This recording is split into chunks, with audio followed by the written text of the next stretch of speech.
આપણે ખરીફ પાકોની વાવેતરની વાત કરી લઈએ તો 27 ઓગસ્ટ સુધીના વાવણીના આંકડા જે આપણી પાસે આવતા દેખાઈ રહ્યા છે. સારી વાવણી આપણે અનાજનું જોઈએ, તેલીબિયાની આપણે થોડી ડિસ્કશન અહીંયા આગળથી કરી, ત્યાં પણ સારી વાવણી થતા જોઈ રહ્યા છે. તો ઓવરઓલ સારા મોન્સૂનનો લાભ અહીંયા આગળથી આપણને મળતો દેખાયો છે. પણ જે રીતે આપણે ઉલ્લેખ કર્યો કે હવે આપણે લીલો દુષ્કાળ જેવી સ્થિતિ પણ અહીંયા આગળથી ખાસ કરીને ગુજરાત અને મહારાષ્ટ્રના અમુક વિસ્તારોમાં જોઈ રહ્યા છે. તો અત્યાર સુધીના વાવણીના આંકડા જે અહીંયા આગળથી આવ્યા છે, રૂપેશજી, કઈ રીતે તમે આને રીડ કરો છો અને કઈ રીતનું લાગી રહ્યું છે આ વાવેતરના આંકડાઓ જોઈને આપને? વાવેતરના આંકડા ડેફિનેટલી બહુ પ્રોત્સાહક છે, ખૂબ જ પ્રોત્સાહક કહી શકાય. ગવર્મેન્ટનો જો મેસેજ હતો, જે એમએસપીમાં વૃદ્ધિ કરી, એને કારણે ડેફિનેટલી એની પોઝિટિવ ઇમ્પેક્ટ જોવા મળી છે. જેમાં ગવર્મેન્ટે એમએસપી વધારી છે, તે એના તરફ ખેડૂતોનો ઝુકાવ વધારે રહ્યો છે અને એ ક્લિયર કટ અને સ્પષ્ટ દેખાઈ પણ રહ્યું છે. હવે વાવેતર તો સારા થયા છે, ઉતારો કેવો આવે છે તેના પર હવે નજર રાખવાની રહેશે. એટલે ગવર્મેન્ટ એના પ્રયાસોમાં તો ડેફિનેટલી સફળ થઈ છે. અને જે નવું પેકેજ પણ ઓઇલસીડ્સ માટે આપવામાં આવે છે, તે પણ મને લાગે છે કે ગવર્મેન્ટ એમએસપી ના ભાવે ખરીદી કરવા માટે કટિબદ્ધ દેખાઈ રહી છે. સો ઓવરઓલ મને લાગે છે કે વાવેતરના, ખાલી કપાસના વાવેતરને છોડીને બાકીના વાવેતરમાં મને લાગે છે બહુ સંતોષકારક સ્થિતિ છે. હવે નેક્સ્ટ ઉતારા પર વધારે નજર છે. લેટ્સ સી કે શું થઈ રહ્યું છે. પણ હાલ અત્યાર સુધી તો વેધર પણ ફેવરેબલ છે. નેક્સ્ટ ઇઝ ઉતારાના સમયે વેધર મારા ખ્યાલથી પ્રોપર રહેવું જોઈએ. ઉગાડની જરૂરત છે. ઓકે, તો આપણે અહીંયા આગળથી વાવેતરના આંકડા આપણે જે રીતે જોઈ રહ્યા છે અત્યાર સુધીના સારા આવતા દેખાઈ રહ્યા છે. રવિજી, આપ કઈ રીતે જોઈ રહ્યા છો? અનાજ હોય, દાળ હોય, તેલીબિયા હોય, વાવેતરના જે આંકડા છે આપ કઈ રીતે જોઈ રહ્યા છો અને શું સૂચવી રહ્યા છે આંકડાઓ? જરૂરથી એક પોઝિટિવ સાઇન છે, કારણ કે જ્યાં જ્યાં આપણને જરૂર વધારે છે, જ્યાં જ્યાં એસેન્શિયલ કોમોડિટીઝમાં આવે છે, એ તમામ જગ્યાએ આંકડા વધારે છે. ઇન્ડસ્ટ્રીયલ એગ્રી કોમોડિટીઝમાં પર્ટિક્યુલર કોટનનું વાવેતર ઓછું થયું છે. સતત 2 થી 3 વર્ષથી ખેડૂતોને પ્રાઇસ સારો નથી મળી રહ્યો. લાસ્ટ 2000નો ટોપ બનાવ પછી સતત સાઉથવર્ડ ડિરેક્શનમાં પ્રાઇસીસ રહ્યા છે અને આઈ થિંક ત્યાં કોસ્ટ ઘણી વધી રહી છે. તમે પર મીન્સ કે જો એની કોસ્ટિંગ જો તો એ 1.5 ટાઈમ્સ ઉપર નહીં થતી હોય, જે અત્યારે માર્કેટ પ્રાઇસ ચાલી રહી છે.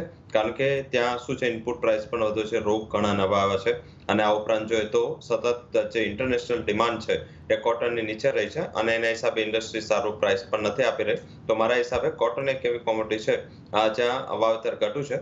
થોડું શેરડીના ક્રોપમાં પણ ફોકસ હોવું જોઈતું હતું, કારણ કે શેરડીમાં ગવર્મેન્ટને બહુ સારી વિન વિન સિચ્યુએશન રહેશે. મારા મત મુજબ જે એડિબલ ઓઇલનું મિશન છે સરકારનું, તેલીબિયાનું, સાથે ગવર્મેન્ટનું જે પલ્સીસ મિશન છે, એ સાથે હવે સુગર કેન પર પણ ફોકસ કરવું જોઈએ. કારણ કે સુગર કેન બે સાઈડ એમને યુઝ આવી શકે. એક તો ઇથેનોલ છે અને સેકન્ડ છે કે જે ગવર્મેન્ટ સુગર પ્રોડક્શનમાં યુઝ કરી શકે. અત્યારે ગ્લોબલી જોઈએ તો સુગર સ્ટોક વધ્યો છે, પણ ઇથેનોલના હિસાબે આ જે સુગર સેક્ટર છે એ ઘણું સ્ટ્રોંગ કરી રહી છે અને આઈ થિંક કે સુગરમાં પણ ગવર્મેન્ટે જે છૂટ આપી છે સેક્ટરને ઇથેનોલ માટે. તો મારા મત મુજબ હવે ગવર્મેન્ટે આઈ થિંક અનાજ છે, દાળ છે, તેલીબિયા છે, અત્યાર સુધીના આંકડાઓ પ્રમાણે આંકડા ઓકે છે અને મીન્સ કે સંતોષજનક કહી શકાય. આનું થોડું પ્રોબ્લેમ આવશે જે અત્યારે મોન્સૂન ચેન્જ થયું છે, કારણ કે હજી તો મીન્સ કે આ પહેલું સ્પેલ હતું. હવે આગળ જતા હજી પણ 1 સપ્ટેમ્બર એન્ડ સુધી જેએમડી અપેક્ષા પણ વ્યક્ત કરી છે કે સિઝન છે એ થોડી ડિલે થશે અને મોન્સૂન છે એ થોડું વધારે લંબાશે. જો મોન્સૂન લંબાશે તો આઈ થિંક ઇમિડિયેટલી જેમ ઉઘાડની જરૂર છે એ બહુ જલ્દીથી જરૂર છે. તો આઈ થિંક એ જો નહીં થાય તો કદાચ તમને ડાયવર્ઝન ઓફ ક્રોપ જોવા મળી શકે.